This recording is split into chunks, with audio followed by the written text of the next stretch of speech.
Okay,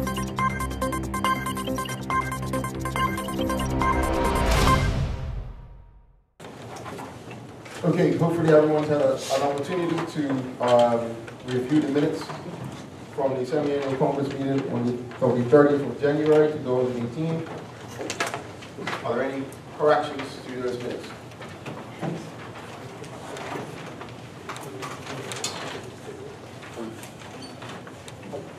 No? We're moving on to item number 4, which is matters arising. Good evening, everyone. The financial statements have been presented to you for your review and approval this evening. These are the financial statements dated April 30th, 2018. First of all, I'd like to thank Deloitte and our new financial controller, who's unfortunately not here today, Gail, who has done an exceptional job in getting these completed and ready for your review this evening.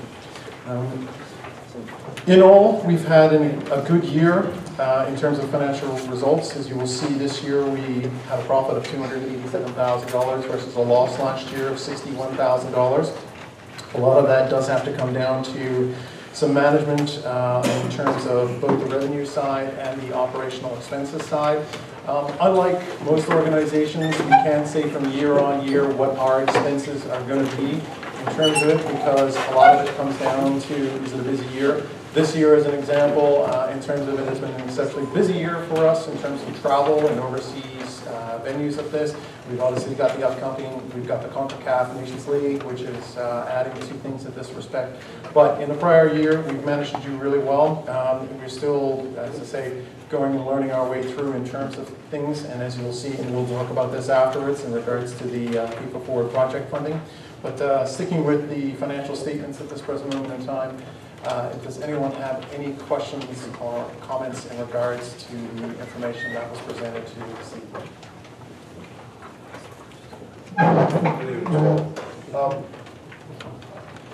Just to clarify, I'm a bit confused on $144,000 for headquarter and turf field maintenance. Yeah. Excuse me, sorry. We didn't get it. You are representing Vasco da Gama. Yes, I am. Unfortunately, you are an associate member at this time, and you're not allowed to be. Oh, then it makes no sense to be in here. You're observing the proceedings. Oh, then it makes no sense to be in here. Well, you could be here. I find that very weird that I can't speak. I do pay my The dues. rules of the Constitution. I guess my constitution to me was a bit different. That's just my question to you. Is that correct, or? No, it's not correct. Or was the constitution done for Vasco da Gama? You're here to observe the proceedings. I'm sorry? You're here to observe the proceedings. But then it makes no sense to be in here, because then we're playing with two different books then. Because there's two different constitutions then. If there is, can I get Vasco's constitution then? Pardon? Can I get Vasco's constitution? Whatever you guys wrote for us. Because there's all sorts of different rules for Vasco. Not clear on what you're saying. Well, if I'm just here, sitting here, watching and listening to what everybody's saying, then I don't think it makes any sense for me to be in here.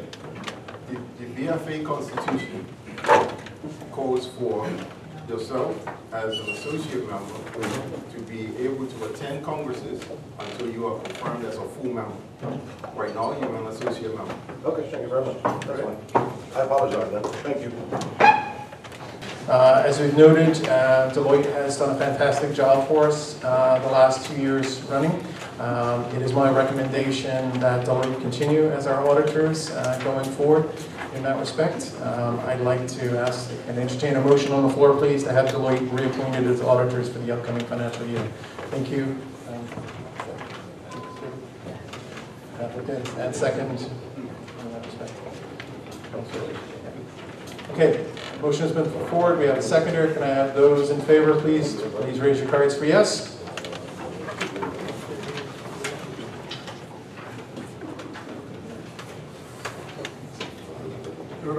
Please hold up, please. Thank you.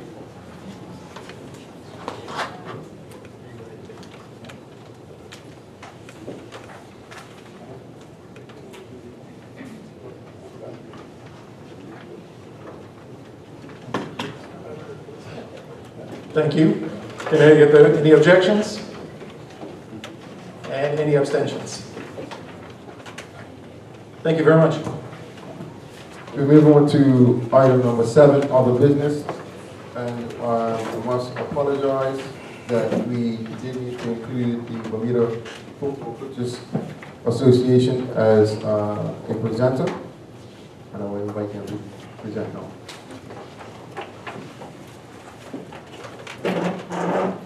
So we just basically wanted to just give a review.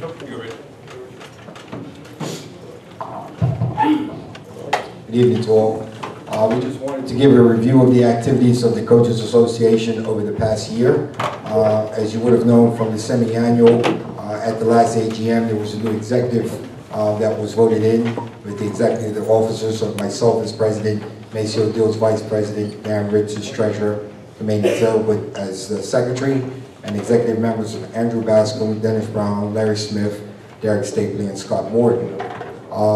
Back in February of this year, we held the inaugural Speakers Night event, which was a night with Gerard Houllier. The event was held at Pier 6 and featured the honored guest Gerard Houllier in an open discussion, during which he shared stories and anecdotes of his coaching journey, most notably of his time at Liverpool. The crowd in attendance engaged in the question and answer period, and overall the evening was a success, and the general consensus was from those who attended that they enjoyed the format and would eagerly support a similar event in the future. The weekend also included other activities, including a chef's table dinner for sponsors and potential sponsors, a viewing and analysis of the Liverpool football versus Newcastle match at Docksiders, hosted by Liverpool supporters, a forum discussion for BFCA members at Social Club, and a breakfast social with key sponsors of the BFCA at Divots Bar and Grill. The BFCA raised much needed funding to help support the delivery of its coaching education programs.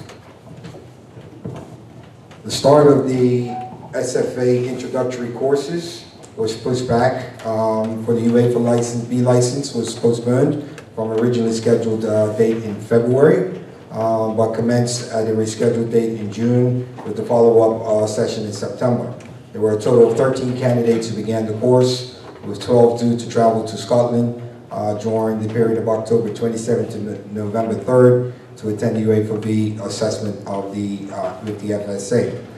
You will note that, reading ahead, I don't know if you want me to address it now, Mr. Wade, or wait for the PDC report with regards to just providing some clarification and update as to where we stand with the SFA. Okay, so it's noted in the PDC report that there was a flyer that disseminated through the US that was disseminated by the Scottish Football Association. Basically what they were doing was attempting to attract Scottish coaches who were living in the United States and giving them the opportunity to come down and participate in UEFA B license. This fell outside of the protocols and provisions as regards with UEFA, which states that the official UEFA license must be delivered inside the jurisdiction. So hence that was the reason for the postponement. We were able to discuss with the Scottish FA and make an adjustment. There needed to be some clarity with regards to how the programs really should be running. And as such, you would note that those courses that are now offered here by the Scottish FA are referred to as introductory courses. So basically the prep work is allowed to occur at anywhere, any location, but the actual testing and assessment must happen within their jurisdiction. Hence, that's why the coaches are traveling over to Scotland at the end to be able to do their tests. I think it incorrectly states that our relationship is kind of in jeopardy and will not be continuing forward. So I just wanted to give assurances to the members that we continue to have a strong partnership with the Scottish FA, as was evidenced by the delivery of the level 1 and level 2 goalkeeper courses within the past week. So I will be traveling over with the coach candidates and we will be discussing about the upcoming calendar for the next 2 years. One of the other things that we ran into is that as personnel at organizations change and you don't have documentation on file with regards to relationships and agreements that were worked out, then you essentially start all over again. So there are new individuals at the Scottish FA, a new executive from the BFCA standpoint, And I was even discovered that we had nothing formally in terms of with the BFA as to how we operate with coach education. So we're able to get something in writing from the BFA which outlines that we are sanctioned to be able to deliver coaching education and that the Scottish FA is welcomed into the jurisdiction to be able to provide courses, and that is part of what we're trying to hammer out right now with the SFA, is to get a document so that in the event that our leadership changes or the leadership changes on the other side, we're not back to the starting point from ground zero to go again. The C license commenced in March. We had a record of 40 coaches who had attended, also 6 coaches who registered to retest in an effort to make the qualifying grade. The course concluded in September, just last week, with 14 coaches achieving the passing grade of 80 plus to be eligible for the next SFA introductory course for the Uefa B. The BFCEA offered new courses in the Intro to Coaching D license. This is a 15-hour course. We offered it in June and August. 35 coaches attended and completed the course in June. An additional 23 coaches completed the course in August. These coaches are now positioned to complete qualification for the BFEA D license to coach at U7 through U11.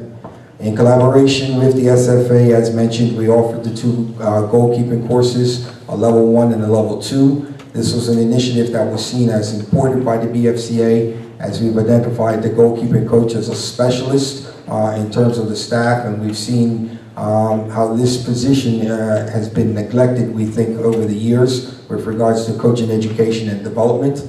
The BFCA essentially underwrote the cost for those coaches to be able to travel here. We offer the opportunity to every affiliate from the BFA to send a coach to the courses, as well as the National Academy. We resulted in 20 coaches attending and completing the level 1 and level 2, including 2 coaches from the National Academy program. The intent is for us to be able to offer a level 3 course next year, with the aim and the goal is that we'd like to try to progress some individuals to moving forward to travel to Scotland to attain their Uefa goalkeeping license.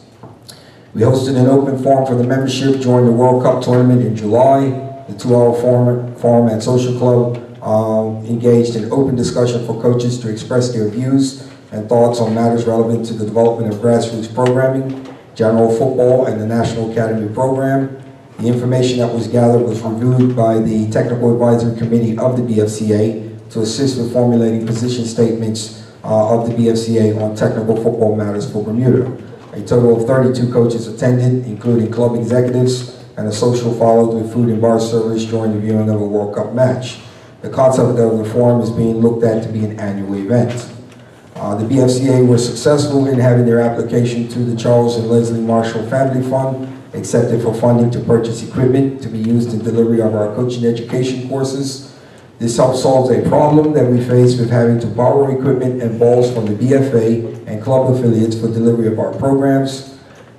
These were challenges that we were faced with, at times insufficient quantities and poor quality of equipment that was being provided to us. This impacted the program delivery. Having our own equipment allows us to be able to protect and safeguard these items for use in the programs. It enables us to now be positioned to expand our programs with the potential to be able to go into clubs and deliver coach education development programs. We hosted a SCARS training session at Cedar Bridge. A total of 45 coach members attended this SCARS session, some of them there for recertification. The aim for us is now to try to include SCARS as a standing component as a part of the Intro to Coaching course, so that it ensures that all coaches who are beginning the pathway of coach education complete that process, and those who require recertification also have the opportunity to be able to attend. The partnership with the BFA and the 2 organizations continues to be productive, achieving objectives of delivering coaching education programs and enabling the coaches to meet the license criteria as established by the BFA. As is the case with many relationships, there is room for improvement and increased dialogue. The BFA continues to provide funding to coaches who have registered for SFA courses leading toward the Uefa B license. This funding is provided in this area is specific to this license level and helps the candidates by covering 50% of their course fees, up to an established overall total. These funds are not received into the BFCA accounts, and any amount remaining unused from the funds allocated by the BFA are not available to the BFCA to support other coaching education programs. The BFCA makes the BFA aware of course offerings and dates for their delivery.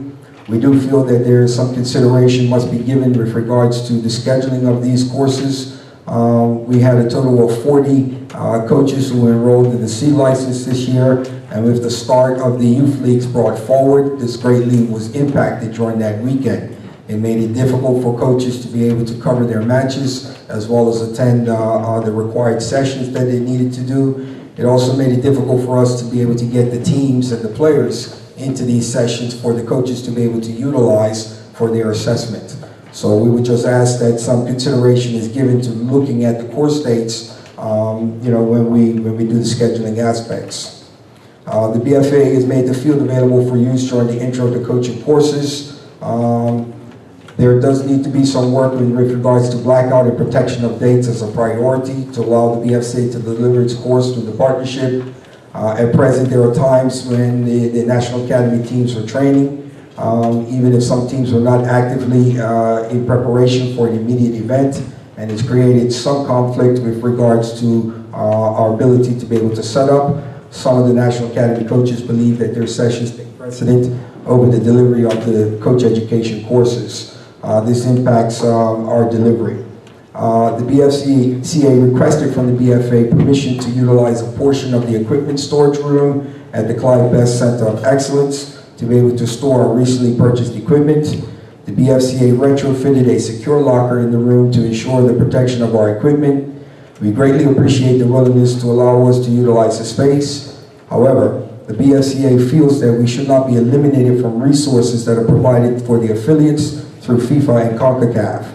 We have found that beneficial resources such as the purchase of the laptops, financial tracking and reporting software were not made available to us. Also, we were excluded from the allocation of the most basic of resources that the affiliates use, footballs that were given to the clubs. The explanation for this omission is unclear. While the president stated that a decision was made to allocate to affiliates who attended the preseason administrative forum and had registered teams in the league, other BFA officials said we were not eligible as these resources fall under club licensing.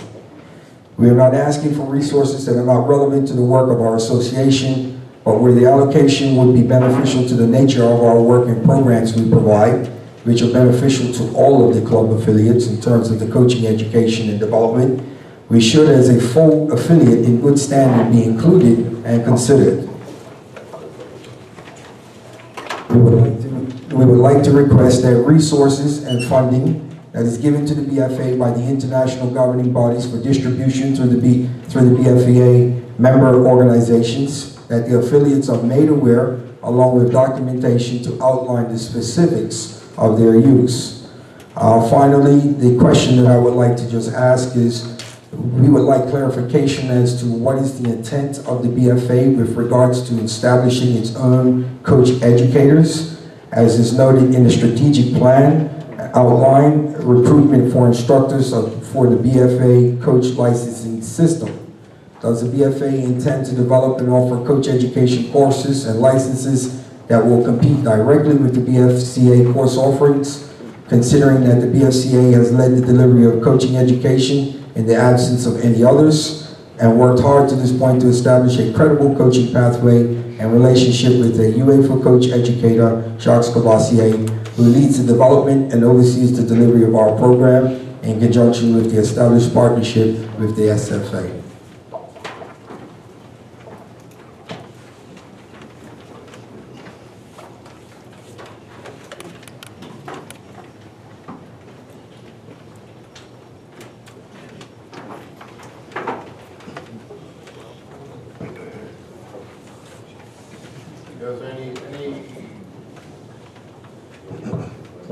Any questions for the BFCA?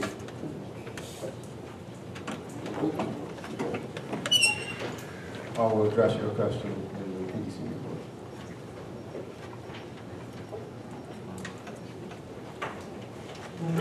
Going to item 7B, which is the coach licensing program.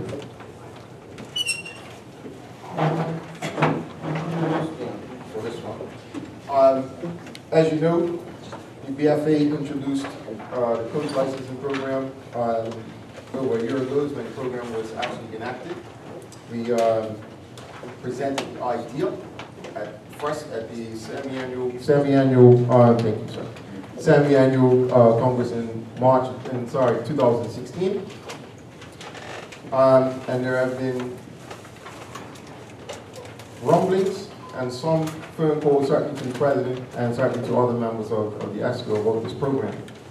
At this point, as you all know, there have been sanctions issued whereby some teams have been fined, and there are some teams who are not eligible for match forfeitures.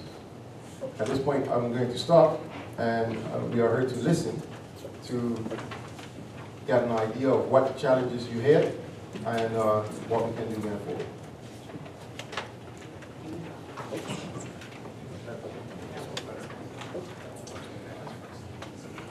Mr. James, Yes, good evening, everyone.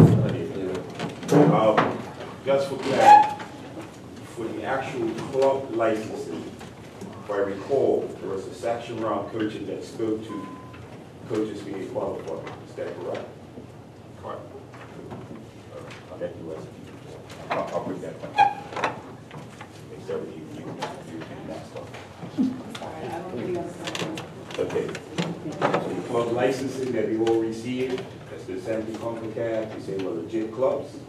There was a section in there that spoke to your coaching. And you had to have a certain level of qualifications within your club to get that license. I should cover that section. Right. So I just want to clarify that before we open the floor up and go over any place, because that means, I guess, we get back our flags because we want to open to change what's already in the license.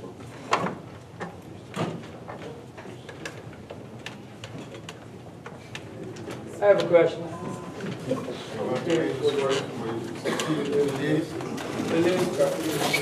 Ladies first, Mr. Brown.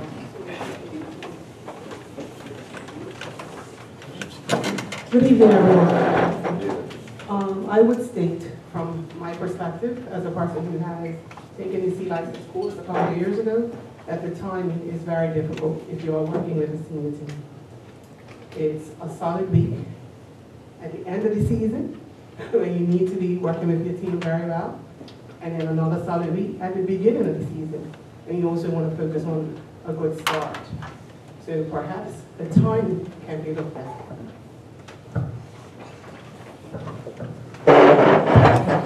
Is it my understanding that we as the members can vote to change that policy of fines and deduction of points? Is it our ability to come up with different sanctions other than the point deductions and the fines? Is that possible? So can I put a motion forward? Am I allowed to put a motion forward that we adjust those sanctions? I think it's a simple yes. So, are we allowed to put that motion forward? So can I put a motion forward to the floor? You are a member of good standing, sir. So can somebody put a motion to the floor? Is that possible? I'm asking a question. Yes. Yes, any member can put a motion. All right, can I put a motion to the floor? Hey, can I put a motion to the floor that we adjust those sanctions? I move to put a motion to the floor that we adjust those sanctions of point deductions and fines and come up with a new solution to that coaching sanction. I have a motion on the floor. We have a second. Could you repeat your motion, please, for clarity? I move to adjust the sanctions for coaches that have not received their B license or C license from the sanctions of fining and deduction of points. So hopefully to come up with a new sanction for those penalties. For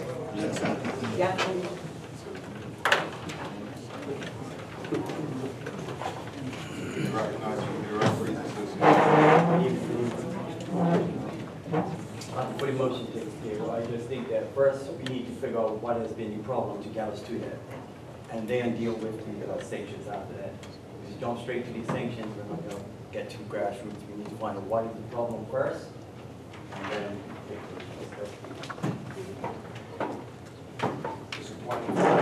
Readiness, that I feel that you should be proposing specific changes with regards to the sanctions instead of just saying come up with new sanctions. So you have some very specific thoughts as to different sanctions that you'd like to propose. I think that that's what we should hear from the floor.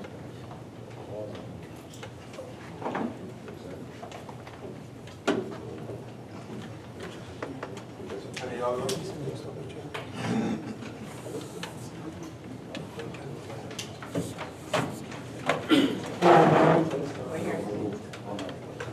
I just suggest you put the points in place or the fines in place.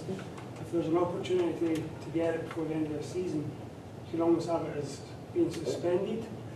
But if you take the next opportunity, which I presume is within the season, then you can get it back. It's there just in case.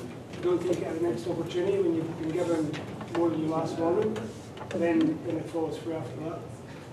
So, an option.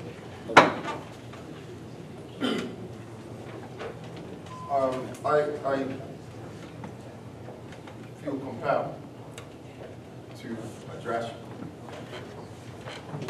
It's very disappointing that we get here a year after a policy has been introduced that you accepted, and we have come to a motion to change sanctions because we missed the deadline. That for me is very disappointing. There have been multiple opportunities for coaches to meet the requirements. We also instituted a mentor policy to help you even further. And I think for me, the overall thing that we need to get to is being better administrators, all of us.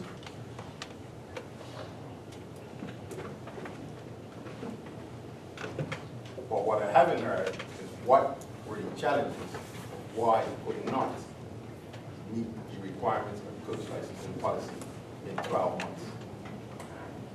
And that's what I'm listening for.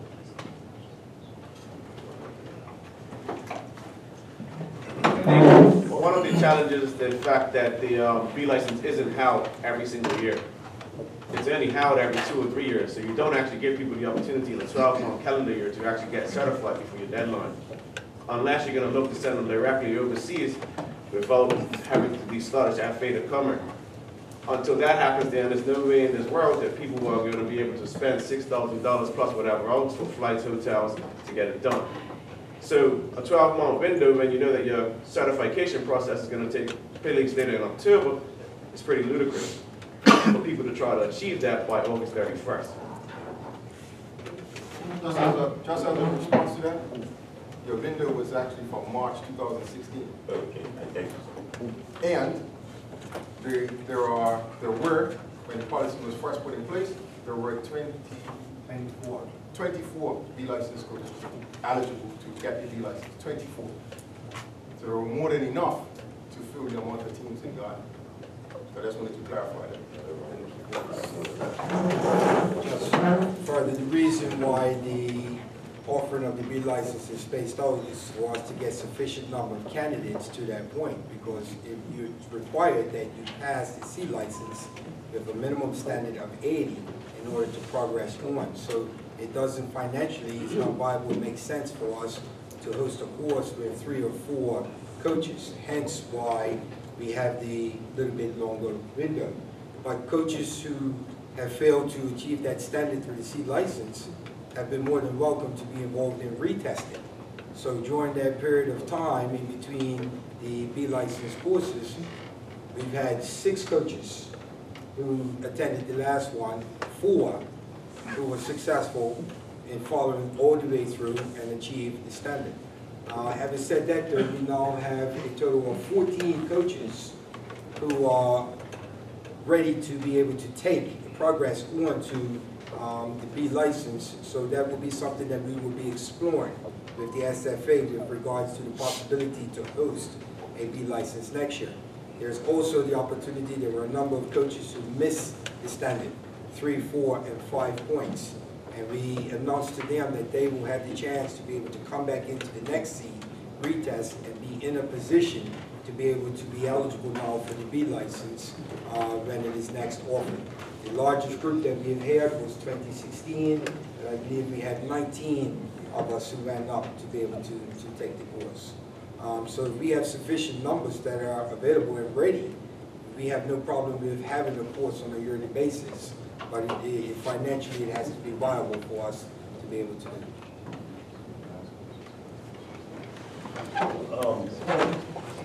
Really clarified, in 3 years, 6 meetings of verification that this was happening, that we all have agreed to.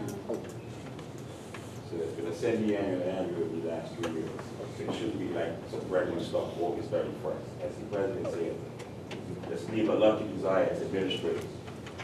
What I wanted to ask was, I heard plenty for the Uefa view, but I believe the crew is a little larger than that. And I believe there's a mentoring program. So is it possible to speak to what that real number is? And what that mentoring program is? So everybody kind of is that even if you don't have the qualified B person, but a person that's in the process of getting the B, there's a mentor program to assist with this. And maybe everybody in the room isn't aware. So once they heard that, as Cam said, they heard that, then they could speak to what you're struggling with, because basically another option has been created if you didn't have that person. Yes.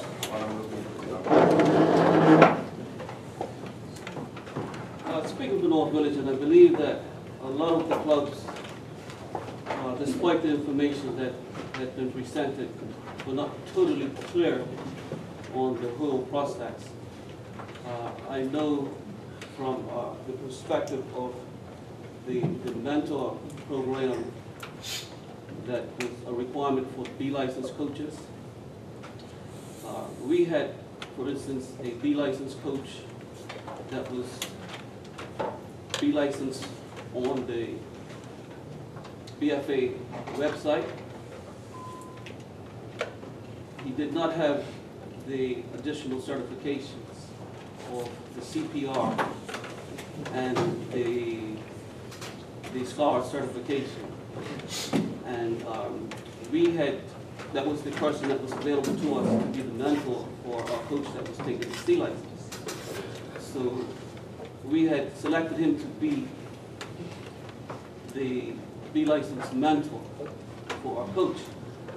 However, we did not submit his name because he was still in the process of getting the additional certs. And I think the challenge has been for a lot of the coaches or the clubs to, even at this late stage, to get the clubs fully certified.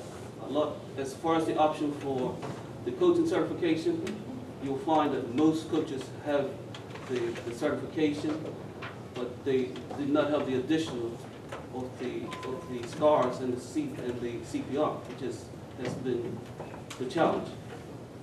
So perhaps they just didn't submit the names of the applications. What perhaps could have been a solution would have been to submit what you have with a view that these qualifications will be completed by a certain time frame.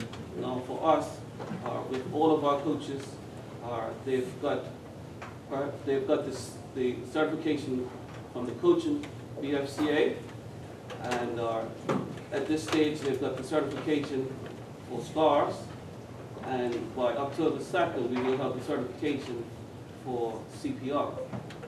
It's been a major push, 11th hour, and it could have been done better, but that has been some of the challenges I think that all of the clubs have been faced with, and a clear understanding of what the mentor program was about.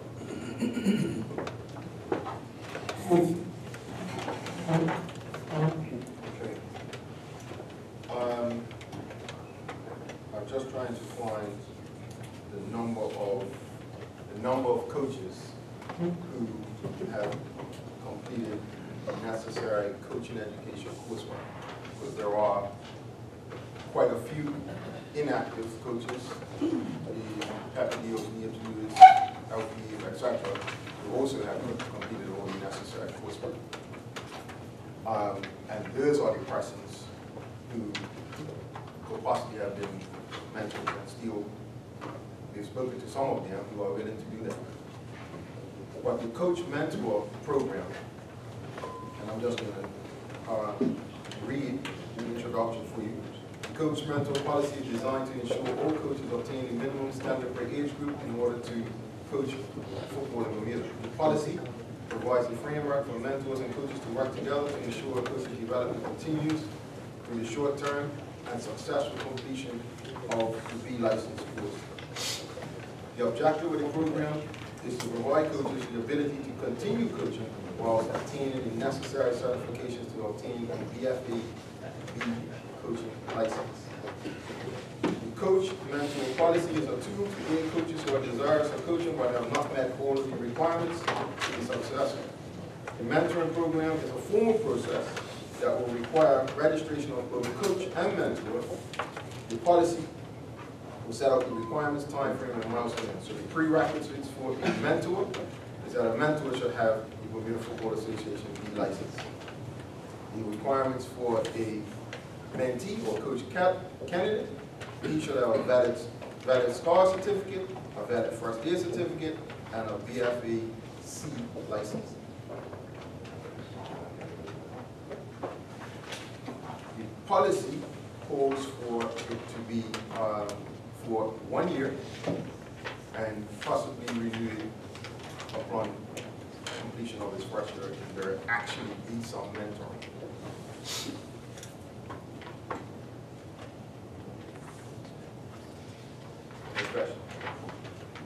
Yeah, I'd just like to say, the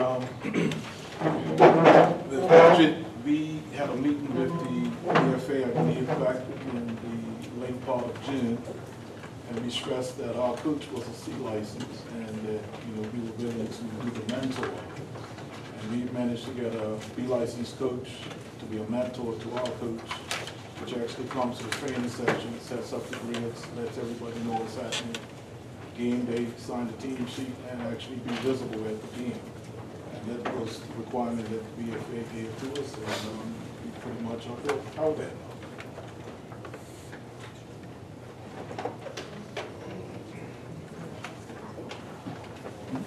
Any other movements? Oh, I'm ready. You have a motion to move it second.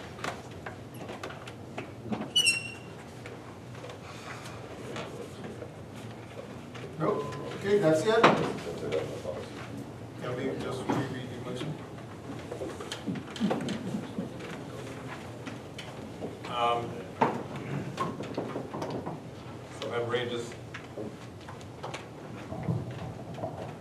Self-employed ranges is to ensure that I have your motion correct. We'd like to move that we adjust the sanctions for coaches without the B and C license, that have not secured the B and C license from the adoption of the fines and the forfeitures sanction. It's okay with you? And that was second by Boulevard.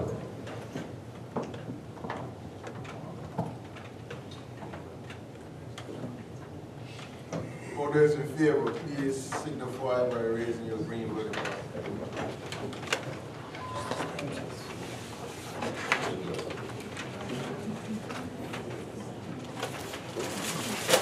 Thank you. Let me just get this up again, please.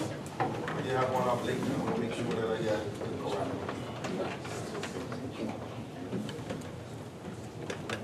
All those against? Put up your red. All right.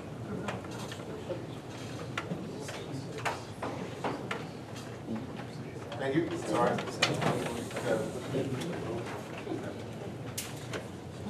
Abstentions?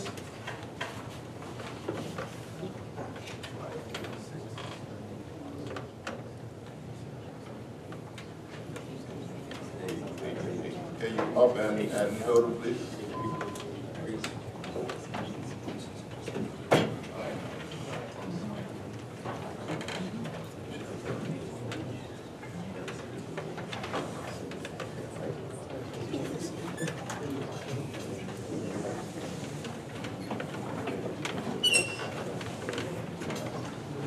Okay, thank you.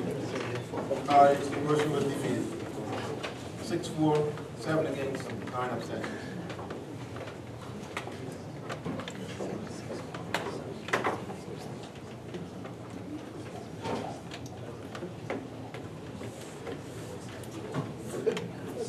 So in that case, just for clarity for everyone, the sanctions remain. So the fines will have to be paid within 21 days of receipt, and the match forfeitures we will announce as soon as somebody is nothing to do with competition.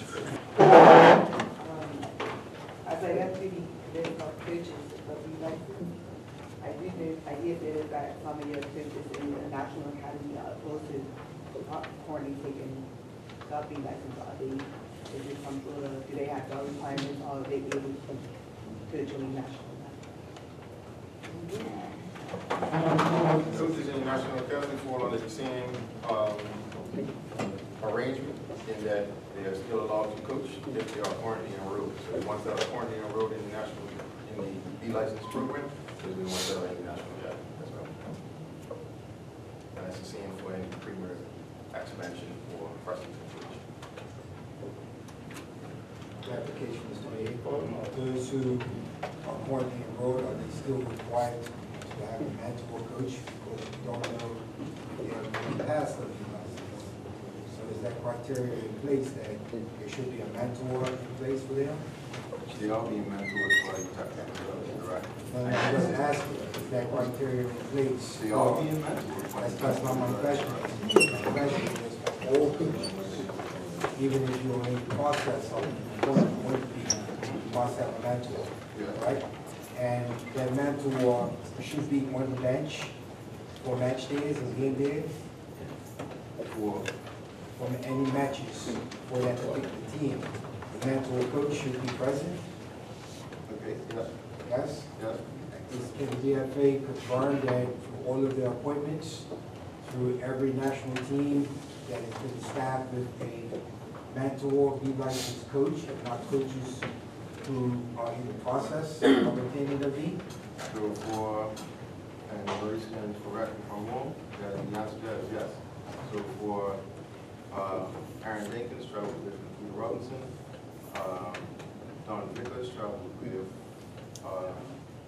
Boy Robinson and Aaron Lugo.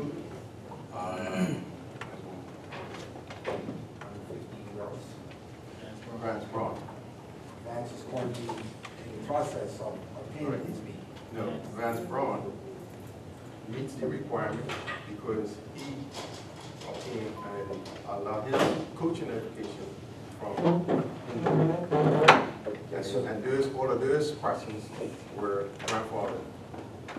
So question, even when the coach obtains the B license, you're required every 3 years to complete 15 hours of continued professional development in order for your license to be valid. Those who have been grandfathered in as being qualified as B licensed coaches, have they done continuous coaching education in the interim period that keeps their license current? Most of them. They have attended the symposium, they have attended the Old National Academy coaches freshman training, they also done this scholarship. Well, what I'm asking is very specific because that's all good, but I need to submit to the SFA in order to have my license renewed. Not just I went to a particular symposium, or I went Your licensing body is the BFA? The licensing body is the BFA, so you're saying that all of these coaches that were grandfathered in did the license through the BFA? No. The coaches that are grandfathered in and have the ability to get a license, that's what was listed on the website. Go back to the emails that were sent when the policy was first enacted. I said that all the coaches listed on the BFA website have been grandfathered in because they have taken the necessary coaching education. However, they still had to go through and do the rest of these requirements, the SCARS and CPR and straight training. The reason why they were listed on the website is to allow you, as in clubs, to find out who actually has the ability to obtain a license in Bermuda. So it's in reference to the Vance Ron, for example, he was grandfathered in because he went to the UK to do this course, and the other requirements were SCARS, CPR, and first aid, and chief as well. That's one example. And you keep an accurate record of these hours that for each coach that they have attained with recertification of their license? Recertification? Yeah. The license is not being recertified, the license is just being granted. But they did their original, I understand that, Mr. Yates, but in order for my Uefa B license to remain on, every 3 years I require 15 credit hours, which must be documented. What I'm asking is, has there been detailed and documented, or is just assuming that they've been to enough events that they qualify? The BFA is the licensing authority. So I would take it as no, there's not a BFA has arranged SCARS and CPR and first aid training. They got No, that's not answering the question. In any professional development, you must submit as an educator.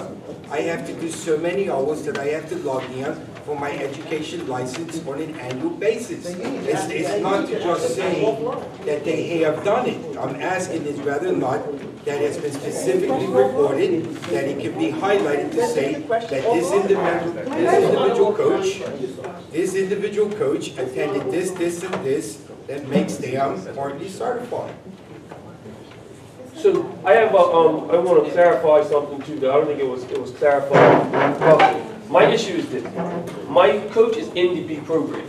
All right, I'm paying for him to be in this B program. He's in the program to get the certifications that he needs, but he's getting fined now because he doesn't have the license yet. But he's actively pursuing this program. So can I put a motion forth that if they are in the program and they're actively pursuing it, that the clubs don't get fined for it? Because I think that's counterproductive, that I'm paying out $1,600 or whatever I have to pay each time for this coaching license, and then I've got another $100 fine from the BFA and is in this program.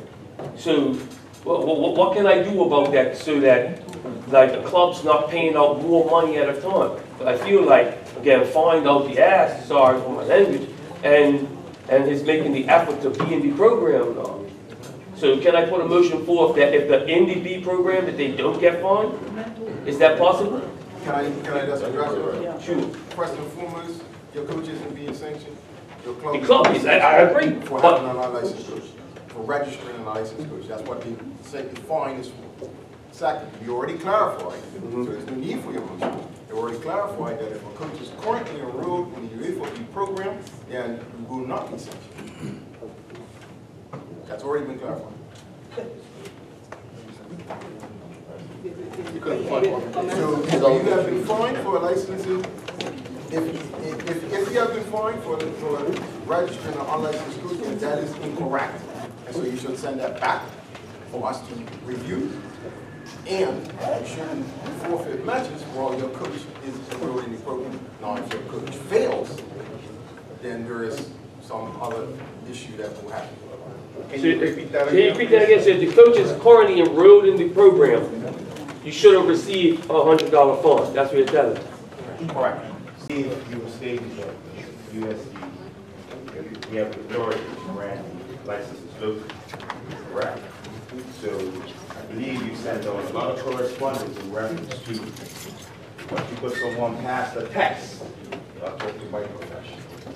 Just because they passed the test in Atlanta doesn't make them CPA in Bermuda. They have to go to the local bid to become law. So I believe part of the clarification is some people think they pass a test and it automatically gives them the local license. They have to come and fill out your paperwork to the authority body for you to then grant them the license to operate in Bermuda. And regardless, if you haven't did that by August 31st, and if you still have done it today, you're subject to a sanction. So it has nothing to do with passing the test. Let's make sure everybody's clear. I think that's the issue. People walk around, oh, I passed the test. Did you go to the BFA office? No. Well, you don't have a license. And as you say, anything, any professional fears like that. So that's just normal. Okay, sorry, my apologies. This one is back. We'll go on to item 7C, which is the best back policy. I really just wanted to just give you an update and to get any questions from you.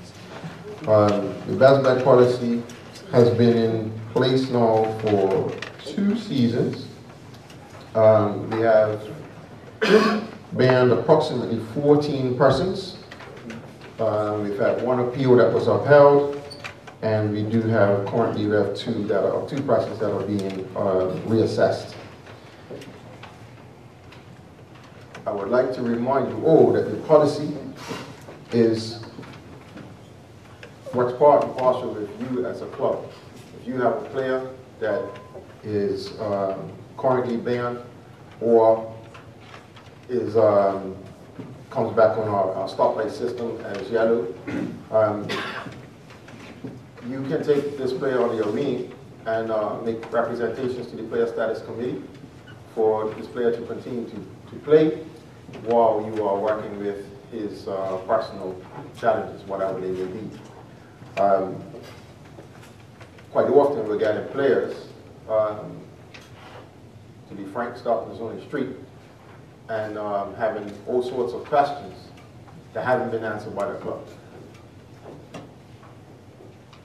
And you are part and parcel to this policy. So it's very important that you take an active role in the best back policies, and you are very important in the player being able to return to football. At this point, are there any questions?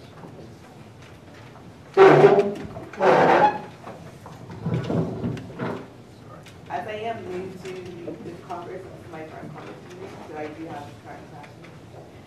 Pardon me if they are repetitive and of inactive. With the backpack, as far as what is the transition of the like I don't know if the transition is familiar. Tell me that. The transition. I'm sorry. I don't know what the transition is for them to actually get back into being able to play football. And is there like is there some sort of paperwork or forms or something that you have us to club? I am new to the executive of Boulevard, so I don't have this, I'm not privy to this information. So that if I do have players that are willing to get back into the program, I would like to be able to instruct them on what they are supposed to do to be better citizens to be able to play football back. Sure, 2 things. The policy is on the BFA website, and secondly, certainly we'll go and arrange an appointment to help work through. Okay.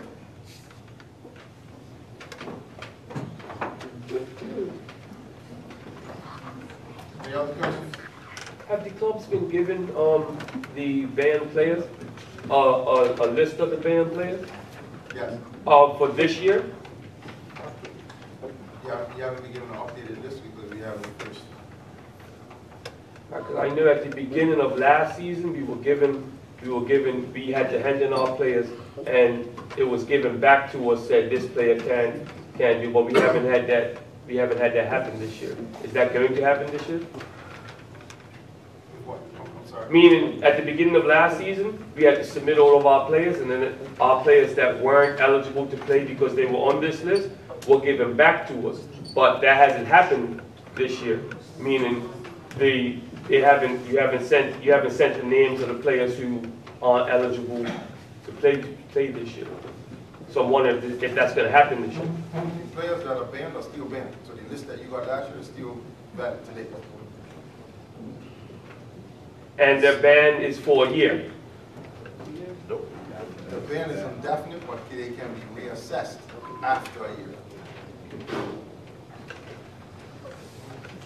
So what about players who have committed crimes or have done things since since that last list was submitted? Are they being put on that list as well? If you have players that you would like to be assessed on the best man policy, please send them in to the player status committee. No, I mean not my team in particular. I'm just talking about people in general in the public. If somebody has done something since last year, are their names submitted to go on that list as well, or we just use the same players from last year? If you know of those players, send their names to the player status committee. So if you have players who have fallen afoul of your club rules and committed acts at your club, you can send those players to the player status committee. I think that's backwards. I think that's backwards because you picked the players last year that you felt weren't eligible to play. So isn't it up to the player status people to go in, go speak to the police, see who shouldn't be playing like how they did last year? Is that still standard practice? Just a level of clarification for you. All right. There's names that were banned last year were submitted to the player status committee. Okay. By anyone. And I would encourage you, the same thing as I encourage you to go to our community club, to have a read of the policy and also set up a community office.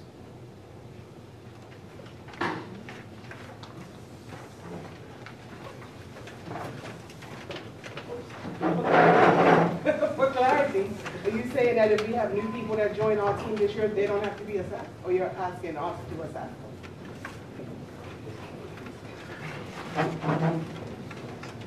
I'm going to suggest the same to you, to have a read of the policy and set up a... So you're not going to ask this question? Policy is multiple pages long. The expert, the chairman of the players status committee. Okay. Go ahead.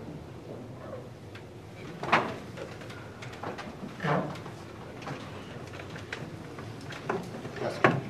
Mr. Chairman, this is the same policy that the clubs approved and voted in? Yes, sir. Okay, thank you. I'm sorry, but this has never been enough standing and saying that the clubs are didn't want to go that far. I wasn't part of that video, I was not there at that time. But one is that, anyway, I have another question. The decline in youth like from the 80s, I would say from 50 to 70, the numbers are declining tremendously. And I feel like within our country, we're all aware that we have a big problem with games. So I feel like in the next maybe 5 years, 6 years, players that we have now in active in playing football, I feel like that's really going to start declining.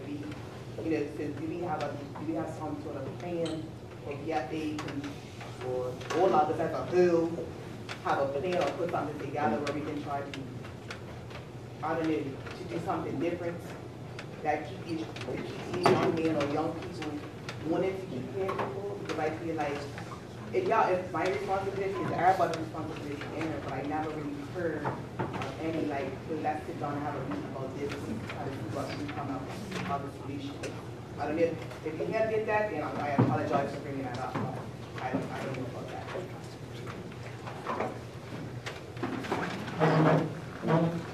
Slightly off topic, but I'm gonna.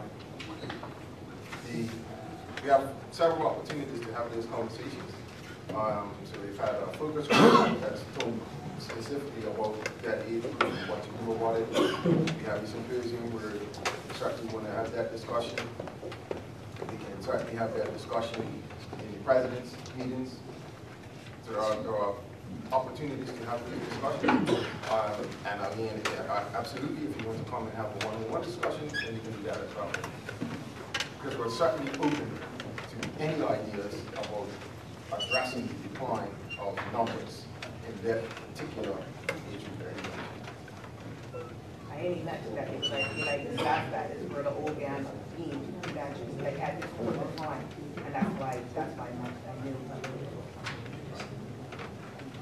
The first one that we have will be in October 15 to 19, I think. And that opens up the window for CONCACAF to come and conduct courses. As far as the BFA or the PDC conducting courses, that's where I think it's really improvement of academy.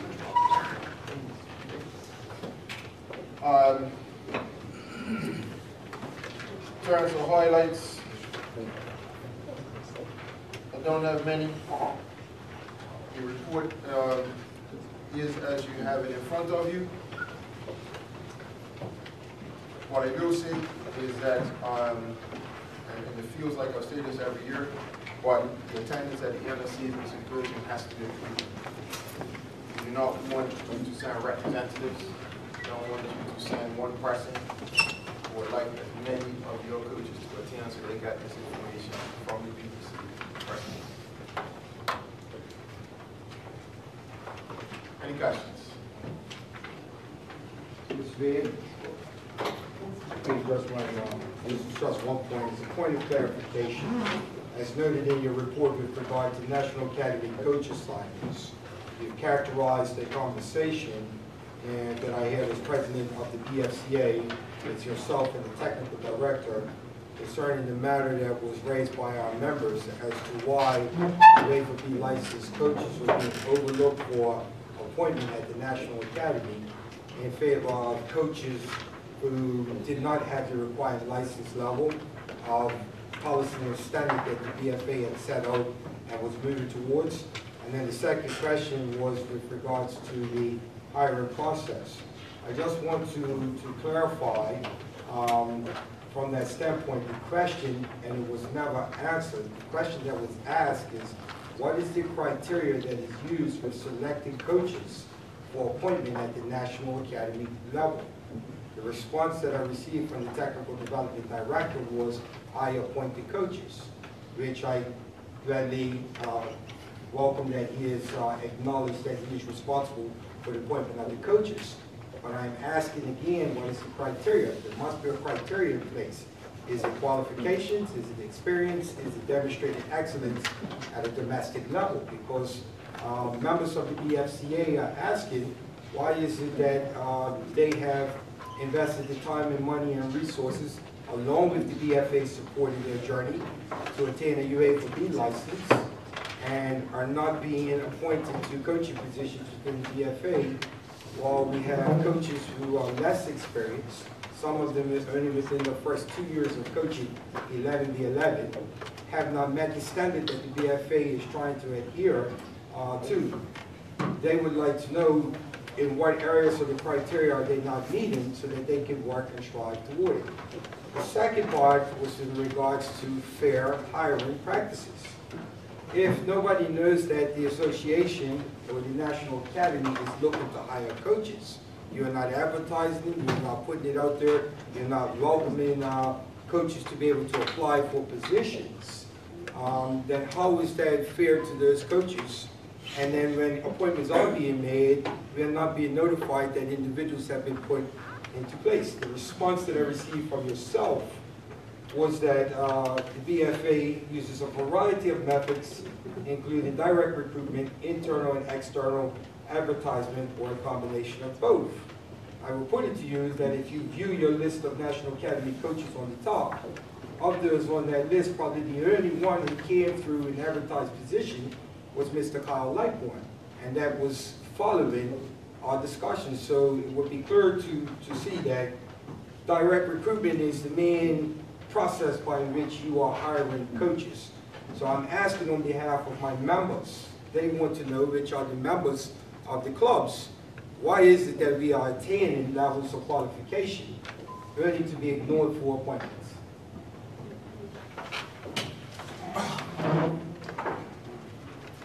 The first question, what is the criteria? Every coach has a job description, and in that job descriptions are already requirements. So that's one of the criteria. Secondly, I'm simply going to reiterate what is common business practice when you're hiring employees. You use a variety of methods to do that, and BFA is one of Mr. Reed, a job description for an individual that's been hired is not an answer to what I'm asking. I'm asking for the criteria that is used for selection and identification of coaches at our national program, our elite level, to be disseminated to the coaching body and to the affiliates, so that we can now answer to our coaches when they say, why is it that I bother to go and pursue a Uefa B license, only to have a coach who has only just gotten a C license and 2 years of experience coaching 11v11 and no documented success record within domestic leagues to be appointed over qualified experienced coaches. We want to know the criteria that you set forth. I do not dispute with Mr. Lowe that he makes the decisions. I'm not disputing that. I'm just asking for transparency. So please tell us what criteria you use to make those decisions to choose an inexperienced, unlicensed coach over coaches meeting criteria. I can speak to that part. So I do a lot of the coach education in Bermuda. So every course that I'm available for, or provided for, I do the mentoring and coach instructor with the courses. In those courses, I watch the candidates and how they operate, and I look at the candidates and see how suitable they are for the national program. So within the national program, there are lots of different reasons why someone is suitable or less suitable. Some people are good coaches but can't travel to the U.S. They can't be a national coach for that reason. There's several criteria individually for every candidate that makes them more or less suitable. So there's no blanket criteria that everybody falls on. Each coach would have an individual profile, and that profile makes them more or less suitable. Add with that how they perform on the coach education that I have been a part of and watching. And further than that is for our coaches and our program is doing unprecedentedly well. So I take responsibility for that. If the program is doing poorly, I take responsibility for that, and my employer will deal with me in that regard. The program is thriving right now. So the coaching appointments, I take responsibility for this and stand behind it. Mr. Lowe, you still have not outlined the criteria that you have used, other than to simply, well, I'm just asking for transparency for everybody, for every coach who's involved in coaching in this island, who is putting the time and the work to be able to understand what is the criteria that you are looking for, other than to say, well, I'm there around the courses and I look around and I see. Is the criteria qualifications? You have standards with regards to qualifications that are required for a National Academy coach. You are selecting coaches who are not meeting the standard. Is the criteria experience? I want coaches who have experience coaching at certain levels in Bermuda and outside of Bermuda. Is the criteria demonstrated success? I have a coach who's won the under-13 division for the last 4 years. He has established himself and he's shown that he is capable. Or simply the criteria, someone that I choose that I like. I'm just saying, please define for us the criteria. I'm not disputing that you are responsible. I'm not disputing that. I'm asking for transparency so that my members who are asking us to address this matter can now understand where they are deficient, what they need to work on in order to put themselves into a position to be looked at for a national appointment. And I just think that it is unacceptable to overlook coaches who have met standards and have experience for inexperienced, unqualified coaches for our elite program. Regardless of what we say where our results are right now, our results are where they should be for the level of the teams that we are playing. We have yet to make inroads into the next level of CONCACAF where we are striving. So I want to put into perspective, not taking away from the results that the teams have accomplished. But those results are no different than what has been going on over the past number of years. I go back to, for coaches. As an individual, I'm qualified, and I'm seeing people who are not qualified and don't have experience being walked into positions and then given the opportunity to come through and meet the standards. And I just feel, as a Coaches Association, that is unacceptable for us, and we must speak on behalf of our members, because the same standards that you are asking other clubs to be able to meet must apply to the BFA, and you must be the ones that set the standard for us and the example. not to say that we will, and this is the reason. If there is an adequate pool of coaches who meet criteria that you have outlined, please give me reasons as to why they're being overlooked.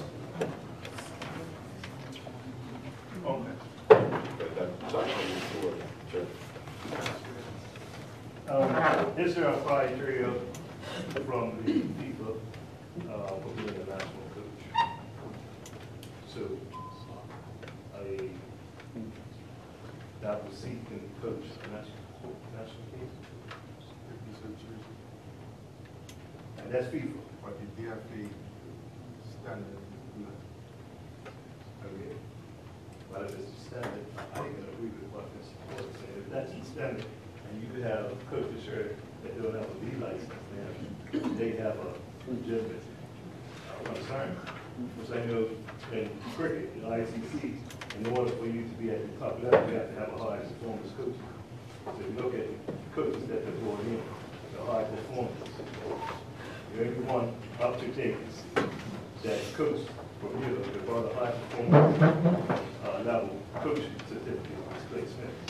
Otherwise than that, if you look at any of our affiliates, any coach they have is a high performance coach. Because if they're looking at high performance and trying to progress, and they're just done work on the tactic part, it's a whole lot. If there's some tactics, learning alternatives, researching weaknesses and strengths so they can go quick. A lot of level C coaches don't have that ability. So I don't know what it is. I can definitely agree with what the Mr. Torres told me. I'm going to ask a couple of specific questions because I've read the paragraph. It says direct recruitment, internal and external. Would internal be to the bodies? To us? Our members? Is that internal? Or do you mean internal to BFA? Internal is internal to BFA. Internal to BFA. So then external would be to us and the public. Correct. When was the last time that it was advertised externally? The position of Carl Lackman was advertised. The position of financial controller was advertised externally. Well, we're talking about coaches. Well, I'm talking about the employment. Okay, but we're talking about the coaches. recruitment policy. That one position was Yes, correct. one. And then out of these 16, how many of them have B licenses already? 16. There are, 12 at the top. How many of them already have B licenses?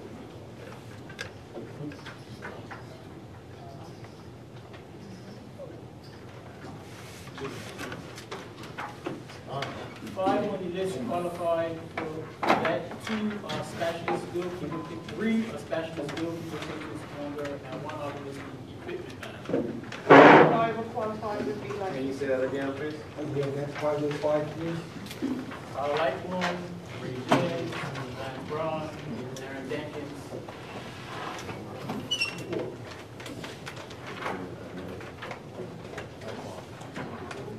And of the remaining ones, all of them are currently on B license coaches, and the 3 at the bottom are specialist goalkeeper coaches.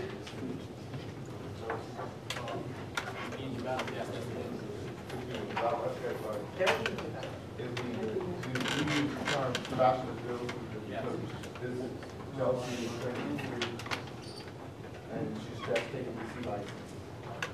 That is what we're calling a specialist goalkeeper coach.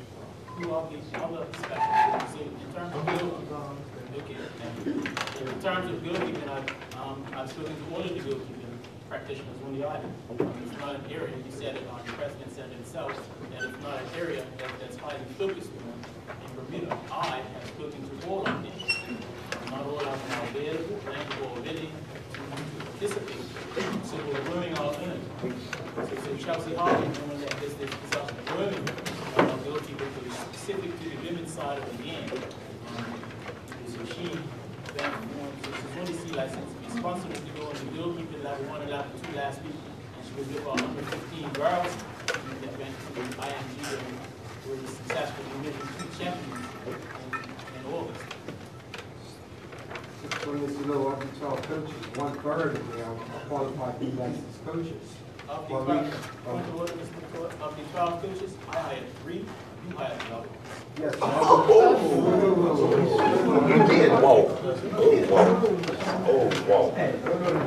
Let's identify the coaches that were hired by the national. Can you bring some order, please? Let's from this childlike behavior. Let's identify the coaches who were hired by the previous director and are no longer employed. Who meet the standard of the licensed coaches. Mr. Paul Roberts, Mr. Andrew Basel, Mr. Macy O'Deal, Mr. Larry Smith.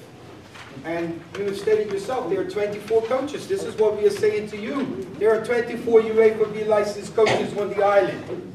But still, it is okay at the national level, our elite program, to hire coaches who are not at the standard and tell the clubs that you must meet the standards. This is the question.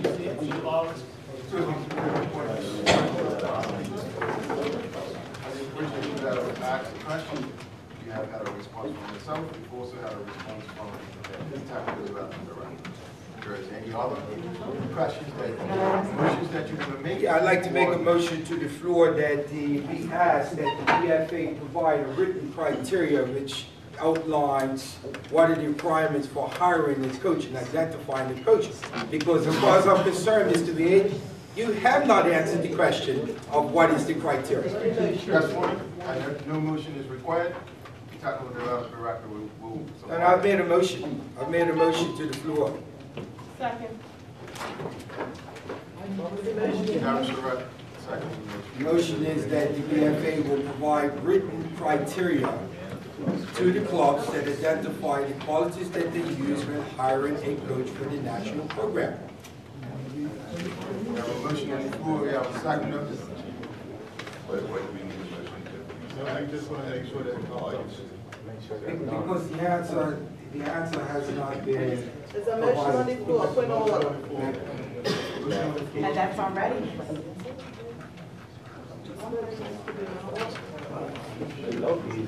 Any already? Mr. Chairman, these are the radio criteria that's already written that he can just provide, or? There's a motion on the floor.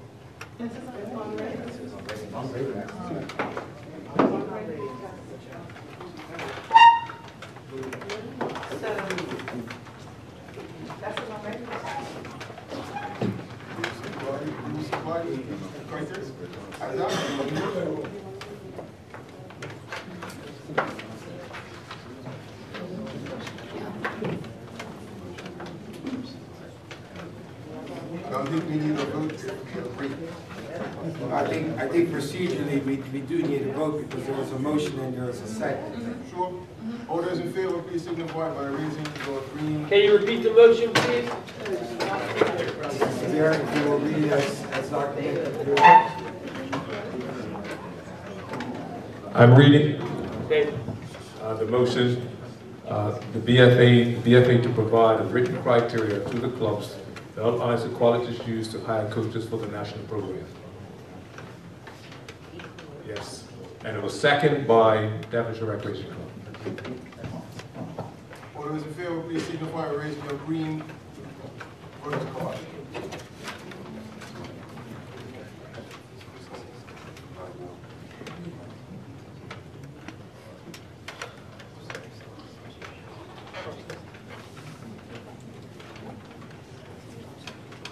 Thank you.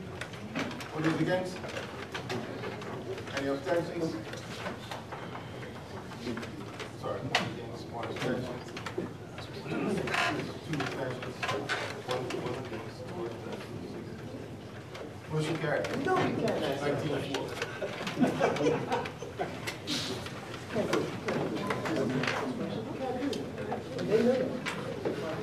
Any other questions? Clear the record. I don't have a question, but I do have a question. In listening to Mr. Ford, realizing that this is the highest level of football in Bermuda, you're expecting our top athletes to do. I don't expect my top athletes to be trained by a sea licensed coach with 2 years experience. That's just one comment. But looking at high-level jobs, yes, sometimes they are directly headhunted, but even if they are directly headhunted, there will be a pool, and you still choose the best person. So it's kind of not the best criteria to do mostly direct hiring. Vice President is up for re-election. You would also be advised that there was only one nomination put forward by the clubs. The individual, the person put forward was Mr. Shannon Burgess, and we would like to ask for you to propose and second Mr. Shannon Burgess to be accepted and re-elected as the first Vice President of the Bermuda Football Association. Propose Shannon to be re-elected. Thank you very much. Ladies and gentlemen, I would like to present to you the first Vice President of the Bermuda Football Association, Mr. Shannon Burgess.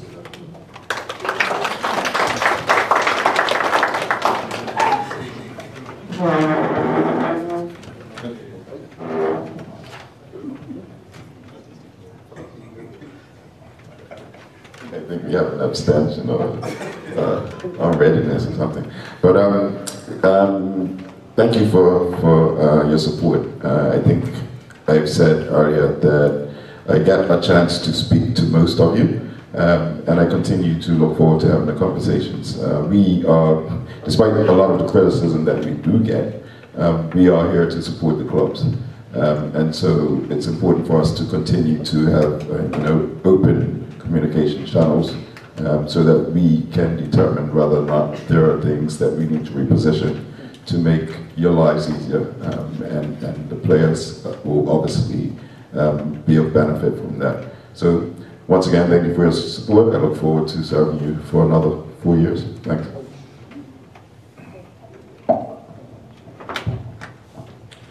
The next position up for election is that of Treasurer. And as Mr. President stated just a few minutes ago, that James Davis, who is our current treasurer, will not stand again for the position. And at this time, I would pass the microphone over to the BFA President, Mr. Wade, to address you in this regard. Thank you. What we have is a proposal for you, is that you allow the position of treasurer to remain vacant to the semi-annual, and that will give us the opportunity to interview and meet with 3 candidates who we have who are interested in becoming the treasurer. We weren't able to get that process done in the time frame that we had once we found out that James was not going to seek re-election. In terms of covering the treasurer's position,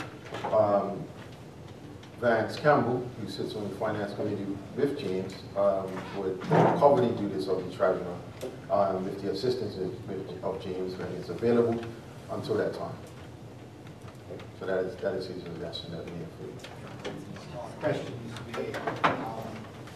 Will it be open for additional nominations for the position of treasurer in light of the late decision by Mr. Davis to not stand for re-election? So it will not be limited Absolutely. to those 3? Yes, absolutely, absolutely. And have those 3 candidates been put forward, officially nominated by affiliates? No, not at this time. But we're saying that we would delay the election to the semi-annual. And at that time, there would be nominations, et cetera, et cetera. So just for clarification, when you spoke of interviewing 3 candidates, do you have 3 candidates in mind, or you will wait to receive nominations and then identify 3 candidates? But we have 3 persons who have, once they found out that James was not running for election, they intimated that they were interested in becoming the treasurer. If I may help, the process of nominations that is contained in the Constitution of the BFA will be followed. So what that means is that the association will send to all the clubs the process for nominations, as we have done for this current annual general meeting, in accordance with the semi-annual general meeting. Mr. General Secretary, I'm uncertain as to how we could have 3 candidates that we're proposing to interview, and they have not been formally nominated by the affiliates for the position. And this is what will happen. They will have to be nominated by the affiliates in accordance with the constitutional requirements prior to the semi-annual meeting. So are we not entertaining nominations on the floor?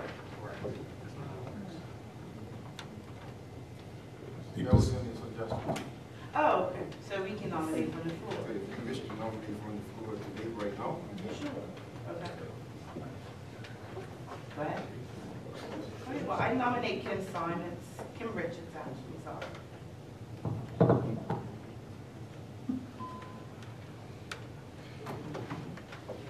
You have a second for that, Madam President? I don't know, is anyone comfortable? Did you know who Kim Richards is? Oh, okay, Kim Richards, understand. Do I need to give something brief? If you would share with us her background. Definitely, that Kim makes Richards. her a suitable candidate. Well, she can share her specifics, cool credentials that are on there, but I know it's CPA and CNA. But I would just basically tell you that Kim is the lead on having Devin Sharek earn their mortgage. She put us on strict order and got us out of debt. But definitely she is what keeps us tight at Devin Sharek Racing Club. And I think that she will be an excellent candidate for track. Ms. Richards, can you speak to your qualifications right now? I qualified as a certified management accountant in 2003. I was at that time working at the Bermuda Monetary Authority. I moved from there to the Accountant General's Department in 2005. I went to the Accountant General's Department in 2005, and for the last 5 years I've been an assistant tax commissioner. I'm also responsible for the finances for reporting the finances for the Office of the Tax Commissioner for the past 5 years. I'm the controller. BFCA will second the nomination.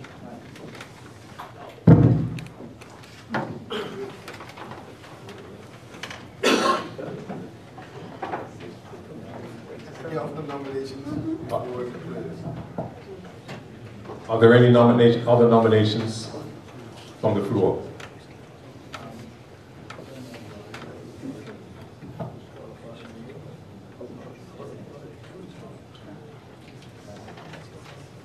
Would anyone like to have a comment? I just have a question. Just for clarity, the treasurer rule is full-time? The question was, is the treasurer's role full-time? The answer is no. Feels like.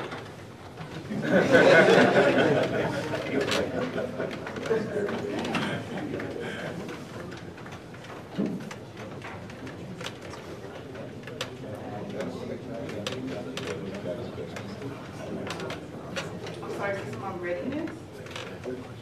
No, I'm ready. Still in the room.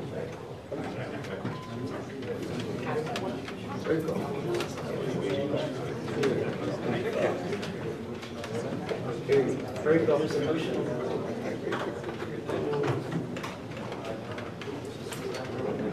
All right.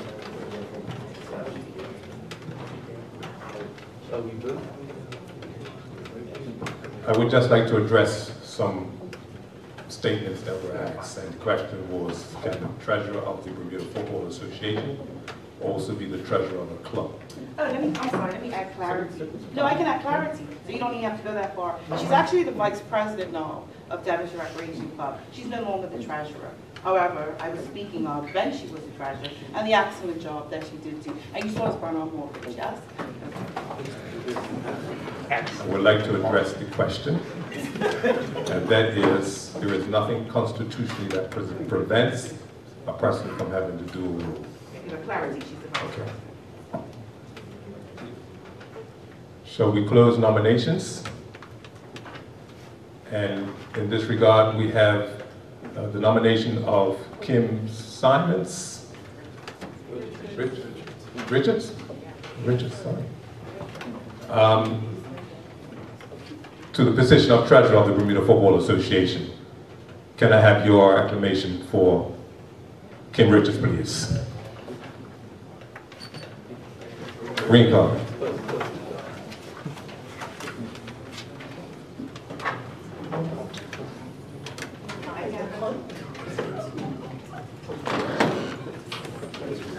Ladies and gentlemen, it looks like we have unanimous vote. May I introduce and congratulate Kim Richards to the position of Treasurer of the Bermuda Football Association.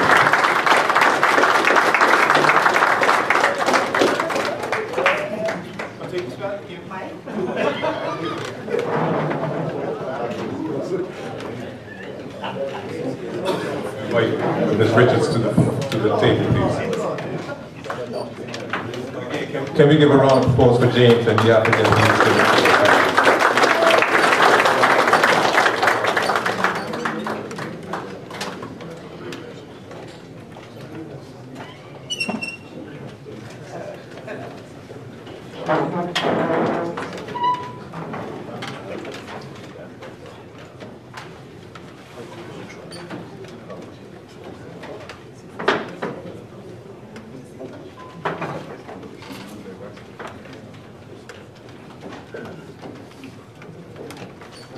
Okay, the last group of executive members up for re-election are the executive officers, the 9 executive officers. And you will be aware that there are only the current 9 executive officers returned or nominated for the Executive Council. Now, the constitutional change that took place in 2017 called for all of the executive members to be elected for 4 years, as opposed to the 2-year term that they were currently on. And it was also agreed that we will stagger, in this election, we will stagger the elections so that we can get everyone on the 4-year rotational program. Now, you will note that 5 members have to be elected for a 4-year term, and then 4 members have to be elected for a period of 2 years in accordance with the constitutional requirements. I would like to, again, give the floor to the President, who has a suggestion on how we would like to propose that this takes place this time around.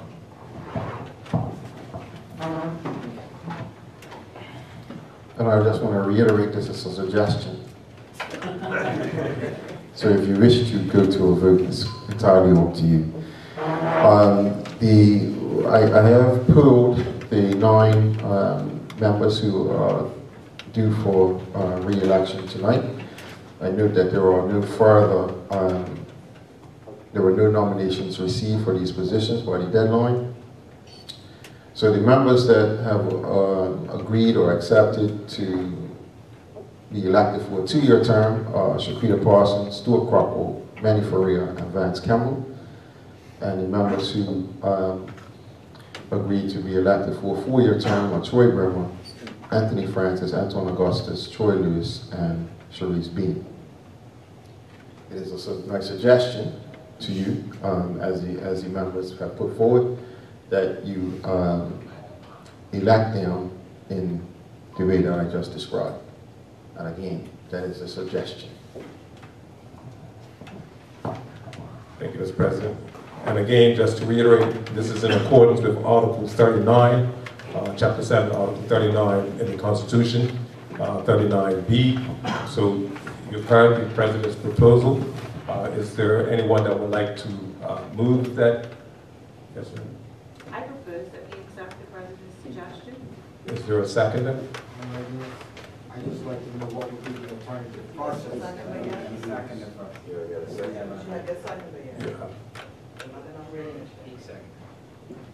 Bermuda School Sports Federation. I'm writing this. What is the alternative process that will be used? Could you specifically describe that? When you say the alternative process? Yeah, what the president has suggested, he's identified individuals for 4 years and 2 years.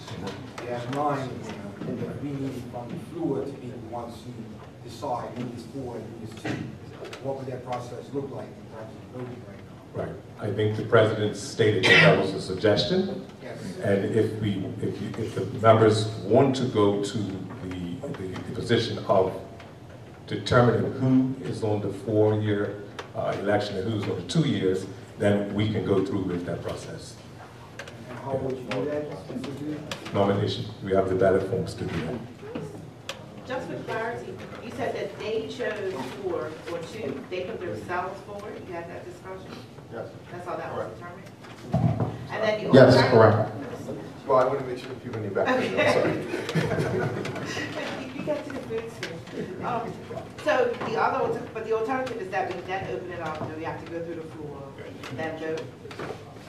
For each And position. we do have the ballot forms here, if that's your choice. We haven't received any nominations. Mr. President, could you call the names up for us again, please? For 2 and 4? Can they stand when you call? Please, sir.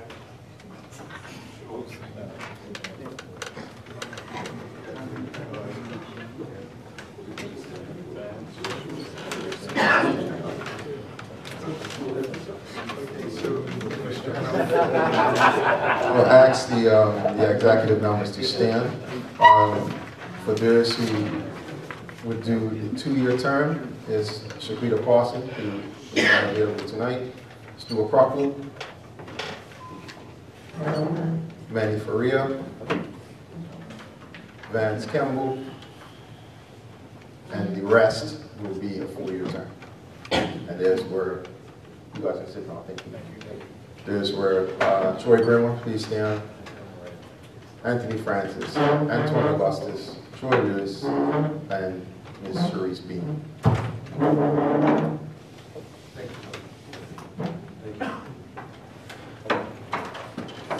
Thank you very much. So we have a motion and a seconder. A second, sorry. I have already a quick question. So is there a possibility to vote for each individual candidate still? Can that still happen? Meaning each individual position? Because there's 9 executive members. So is there still a possibility to vote for each individual position? So say, you just lump them into 4 and 5 for 2-year term, 5 people for a 4-year term and 4 people for a 2-year term? What if there's somebody that the affiliates feel we want to have on one of those positions? Can we still vote for that? Is that still an option?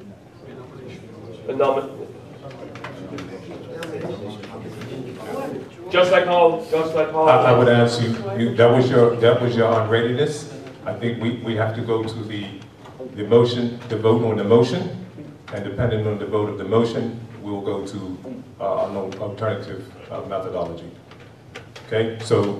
Or I can withdraw. But my concern is, do we have women persons in the jury? No, you cannot add any more. The nominations have closed in terms of the process. I can withdraw my motion. Yes. But inside of it, I'm ready. My statement is, do we even have women persons in this room? Is that an option? That was my question. Is that an option? I was asking. No. The options, there is no options to add any other persons because the 9 individuals were the only ones nominated. So now what we're voting on now is the terms of office. And I think what is, just to clarify, not to clarify, but just to add some voice to what the president stated, is that the individuals themselves are prepared to go for 2 years or prepared to go for 3 years. Okay, so to the vote is to. Already. President, one question. Is it that the normal periods for these positions are 2 years and 4 years, or this is just the time period that they decide that they want to? I'm going to ask you to please look at Article 39B. In fact, I will read 39B.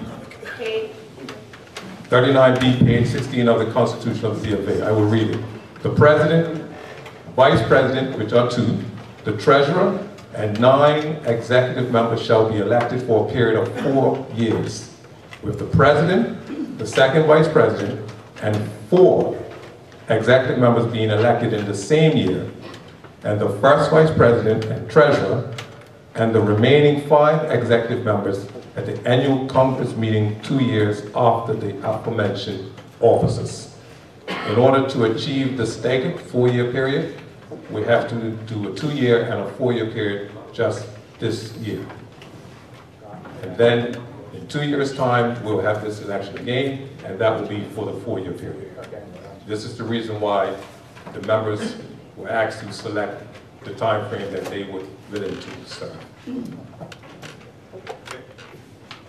All right, so the election, the vote on the acceptance of the recommendations.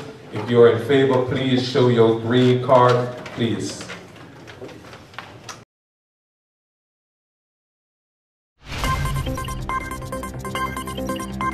Audio Jungle.